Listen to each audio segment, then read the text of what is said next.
Hey, what's going on guys? This is Frank from the BI Forums, and in this ArmA 3 video, I just want to do a little bit of an overview on my Takistan Insurgency mission, which I've been working on for over 2 years now, and I originally started working on this with the Alive mod, but now everything's pretty much scripted, and that makes this mission a lot more accessible and not only to join, but also to host as an admin, and I'll get into that later. I may do it in a separate video, but I'm going to try to cover it in this video. That's the whole point of me making it. So anyway, it's been 6 months since I've released an update of this mission, and I haven't even done really a decent overview of my mission since I've shifted away from Alive. And I've done that a long time ago, actually. I've been working on this with just scripts for quite some time. The only mod you require to play this mission is Cup Terrains. Nothing else. Everything else is optional. But right now I am running Taliban Fighters, JSRS, Tactical Beards, and I think that's it. Those mods are all optional. Cup Terrains, however, is not optional. You must have Cup Terrains to play this mission. Anyway, something new that I've added, for example, is random side objectives. Our random objective is to eliminate a terrorist cell leader over here. Also, anyway, let's get into some of the introductions of this mission. So, as you can see, when we spawn inside of one of these barracks buildings, and we are given a task. If you open up our tasks here, our first task is to gear up. The player can assign it, and they can locate it. If you click the locate button with the task selected, it will take you to the objective. Same thing with the cell leader. If we want to know where he is, just click locate, and it will take your map, or your camera in the map, to the correct location. As you can see, the objective is right there. The description tells you pretty much straightforward what to do. Eliminate the terrorist cell leader operating in a mosque in Bastam. And there's only one mosque in Bastam, so there you go. Anyway, and our task to gear up, by the way, says enter the American warehouse and access the virtual arsenal via the weapon racks to customize your loadout. And obviously this is the only warehouse with an American flag on it, so you can only assume that this is the American warehouse. This helps streamline the mission a little bit by creating this task, and it even has a floating 3D marker above the weapon racks, so that players find it a lot more easier to figure out where they have to customize their loadout. And the add action has been changed to select loadout instead of armory. It's a lot more straightforward, and there you go. If I click select loadout, we're in the virtual arsenal. We can load whatever loadout we have saved in the virtual arsenal, as an example. Something else I could show off is that I've been working on this kill house for a little bit, and I've added breachable doors, and the breachable doors use claymore charges as the breaching charges. So let's go upstairs, for example. And the first floor of this building, or kill house, is based on a U.S. Marine, or loosely based off of a U.S. Marine Corps kill house. The second floor is kind of a mixture of Marine and Army kill houses. In other words, the placement of targets and the way I've created these rooms is pretty authentic as far as what you would see in an actual kill house. Anyway, you don't even have to be that far away from these claymore charges. We just be right here and touch off, and you can see that the doors blew open. And there you go. The way I did that is basically these doors are wall objects for a shoot house. These are vanilla objects, by the way, except for the targets. These are cup targets, I believe. But aside from that, everything else is vanilla. And this door is also a wall. But the reason how we simulate that it's a door by being able to breach it open is that I just add a event handler to it, and then when it takes damage from a claymore charge, it will globally hide the wall. And you can reset the doors by using this add action right here on the wall here, and then the sign. The Insurgency logo will reset the doors. So if we go back upstairs, just to demonstrate, those doors will still will be no longer destroyed.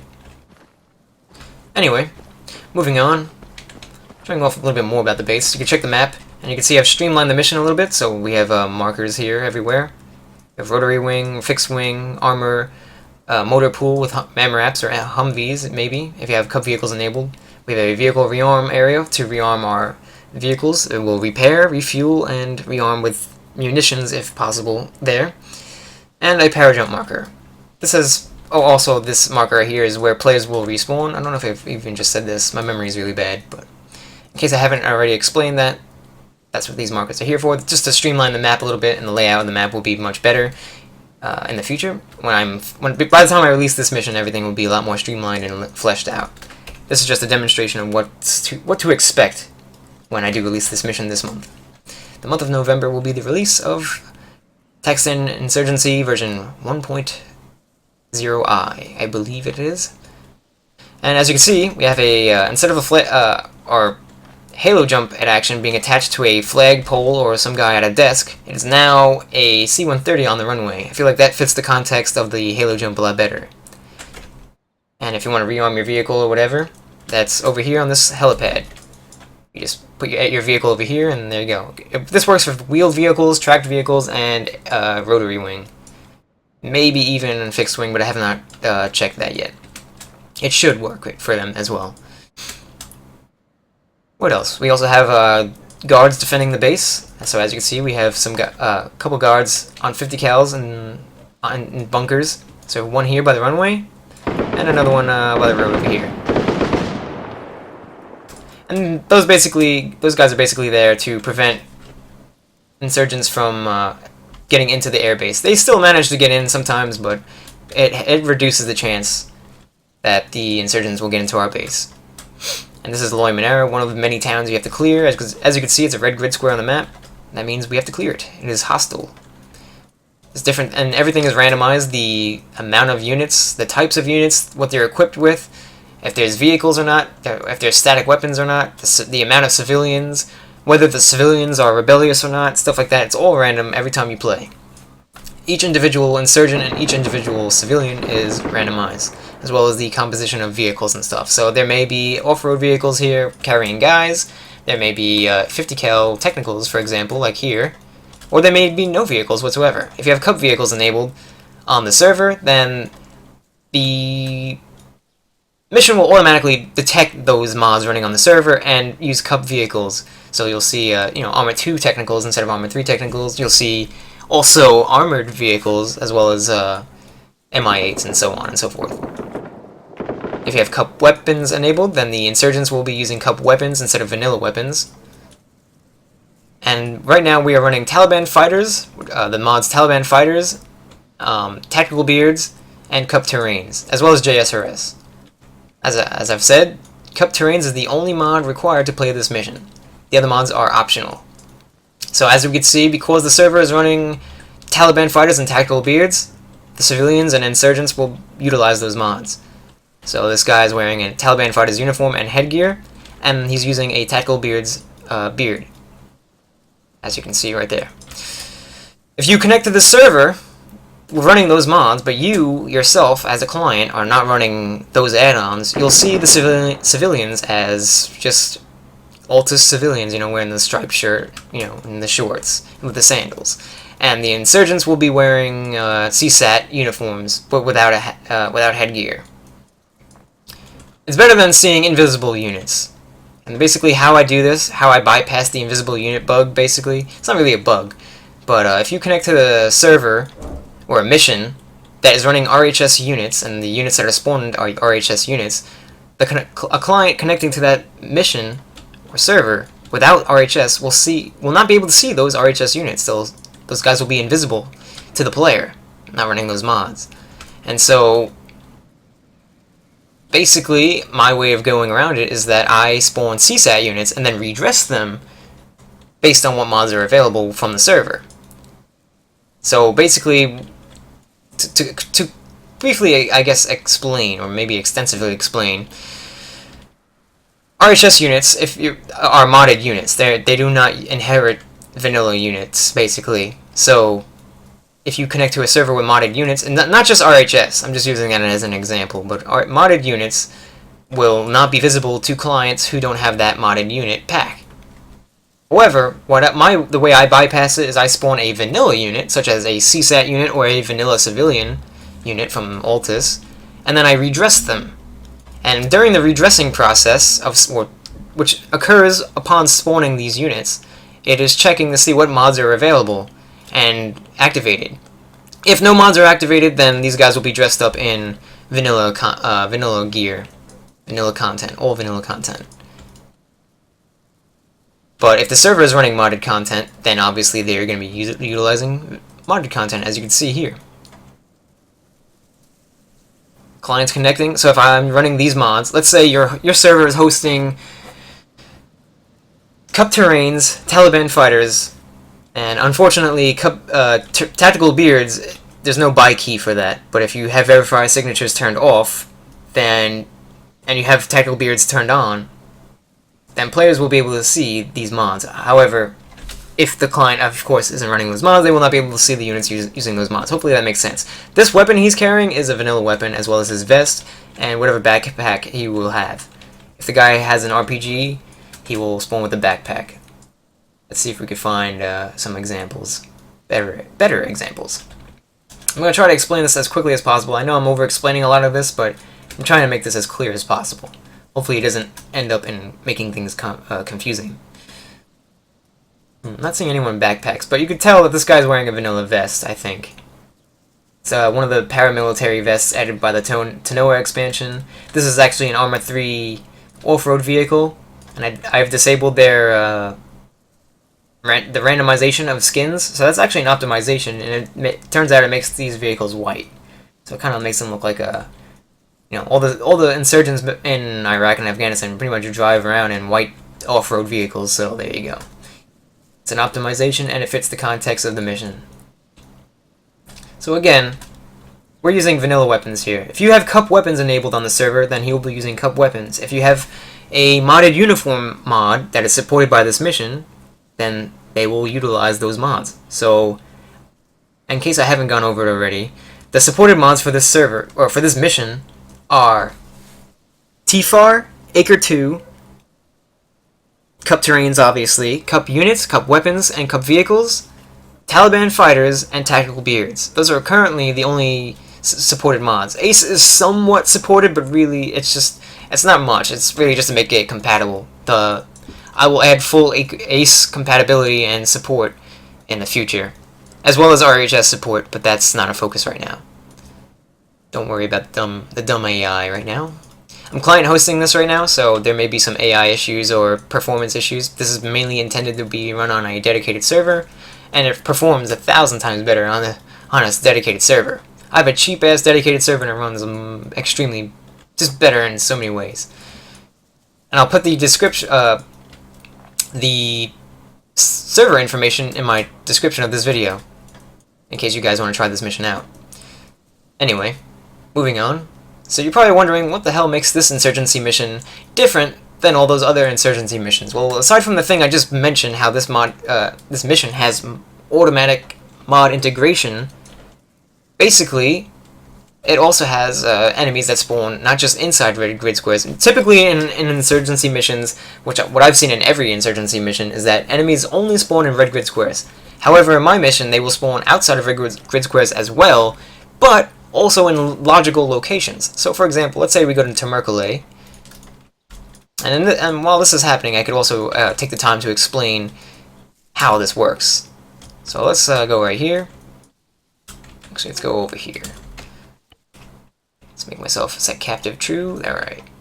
Lay down. Let's talk about Tamerkale. So, whoop. Didn't mean to do that. Make sure I'm still recording. Alright. So this is Tamerkale. As you can see, the red grid squares are bright red, and this one is not bright red. The bright red grid squares are activated, the ones that are not bright red are not activated. Anyway, you can see on the map that these guys are all spawning, but you can't really see them just yet. That's because when I'm spawning the AI, I stop them from being rendered instantly. Basically, as soon as the AI is spawned, I stop them from being rendered, and I disable all of their AI features and simulations. And then while they're invisible and unrendered, I am gradually re-enabling all their AI features. And this helps the performance on the dedicated server and on clients dramatically. It reduces the chance that you feel desync and stutter. You still get the desync sometimes or stuttering, but it depends on how much AI is spawning, really. But there's a mixture of civilians and insurgents here, as you can see. And there are multiple threats to worry about, like civilians can pull out guns, and they can strap on suicide vests, and of course there's so many other issues they could deal with, like roadside IEDs, V-beds, RPGs, and so on. Static weapons. We got a mortar guy right here, actually, as an example. And yeah. This parked vehicles, it's not really a threat, but they could. There's a lot of decoys as well, a lot of IED decoys as well as V-bed decoys. So another thing too is that players cannot get into the vehicles of insurgents or civilians, so they're all locked to players. And that includes static weapons, by the way. Anyway, what else to talk about? So what makes this mission different? So something like, as I've been talking about with the spawning of AI inside red grid squares, and usually, like I said, insurgents will only spawn inside red grid squares. However, I have units also spawning in logical locations outside of red grid squares to provide security for the overall area. So if you wanted to be a sniper and look down into the area and just safely snipe down into it, that's not as easy now, because that's not how my mission designed. We even have a fucking random technical patrolling up in the mountain. That's a good example of how there's patrols everywhere. And look how far away that is. It's like, it's maybe a click out. Just about I would say about a kilometer out from Temerkule to the east of it, and there's patrols even outside there. So you gotta be careful when you're inserting yourself into an AO, or even outside of an AO, and then gonna move towards it, because there could be patrols you may run into in between. There may be patrols that may ambush your sniper, and so it's important to have a security team with your sniper now, and so on and so forth. This makes it a lot more realistic and a lot more challenging, without making it, but in a fun way, because it's logical, strategic and logical, that what they're doing. So typically, like, sometimes there'll be patrols in this valley or on the ridges or in the mountains, as you can see that one technical patrolling the mountain. We actually have a patrol possibly over here. Enable my thermal, maybe I'll see them. Yep. Got a patrol going through the trees over here and over here. So you can see there's going to be patrols in tree lines and mountains and ridges. I think I made my point, but yeah, that's something and that's a very drastic change for an insurgency mission. Usually you don't see that, and that really adds to the challenge and makes it fun. Obviously, and red grid squares. Why red grid squares aren't everywhere AI can spawn is because red grid squares are where intel can spawn in houses, and as well as where the weapons cache can spawn. So the weapons cache cannot spawn up in the mountains, and you won't find intel objects up here because there's no houses for the intel objects to spawn in. But yeah, I wonder if I could find an intel object. Maybe not. But as you can see, there's like guys chilling on the house here, just to add more atmosphere. And not all, even the insurgents will interact with their environment and each other in this mission. So this guy has a gun and he's chilling. This guy does not. If I were investigating this area and clearing this area, I'd definitely question the civilian. Just chilling on the same roof with a guy with a machine gun, obviously supporting the Taliban. So anyway, moving on. What else do we got here? What else could I talk about? As I said, there are random side objectives. Right now I'm dealing with a bug where what's supposed to happen is when you complete the random side objective, 5 minutes later, it will create another random side objective. Here's our terrorist cell leader. Everything is work in progress and subject to change, so I may give this guy a gun or make him look a little bit more obvious. But that's the objective. You have to kill this guy, basically, and he's hiding inside this mosque. And he has people defending him everywhere. And it may not look like a lot of guys defending him, although it honestly kind of, well, no, it's not really that many.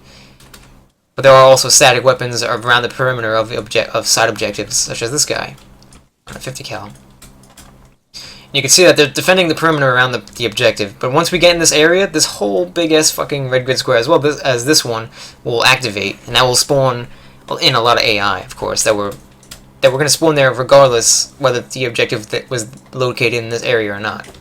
Just makes it more challenging. We even have patrols up in the mountains over here, actually, around here. So that's just even more of a testament to go show like how enemies, you need to keep your head on a swivel when you're approaching an objective area, because you never know. There could be patrols. There's fucking guys in the mountains over here as well. It's awesome. I love it. It's a very fun mission. Everyone who's played this mission has told me that it's the best insurgency mission that they've played. Just about everyone who has given me feedback, basically. Which is a very big compliment, I'd say. A couple people have even said it's better than the one from ArmA 2, but I don't know if I'll go that far, but it's getting there. It is getting there. Anyway. What else? I think I've talked about everything with the base, anything that was really relevant. There's still a lot more to do. So yeah, I guess that's it I'm going to talk about for this video, but anyway, I could talk more about the automatic mod integration, but I think you guys might have the idea. I will do another video on that maybe in the future. But anyway, hopefully this video was helpful. If it was, great, like it. If it was not helpful, or it wasn't at least interesting, how about that? If it wasn't at least interesting, then you can dislike it. I don't really give a shit what the ratings are, whatever. I like thumbs up though, they're nice. But anyway, hopefully this video was helpful to you, or interesting. And yeah, there's much more to come with this mission. I'm going to do a lot more videos on this mission, gameplay videos, as well as feature demonstrations and whatnot. A lot of stuff that I've made, a lot of stuff that's modified that other people have made that I've integrated into this mission, but like modified it to fit the context of this mission, but like maybe improved upon and stuff. And yeah, so yeah, if you guys want to see more videos about this mission, let me know in the comment section below. And if you do not want to see more videos about this, then I'm gonna do videos anyway. But yeah, the feedback, positive or negative, is helpful and appreciated nonetheless. Anyway, Frunk out.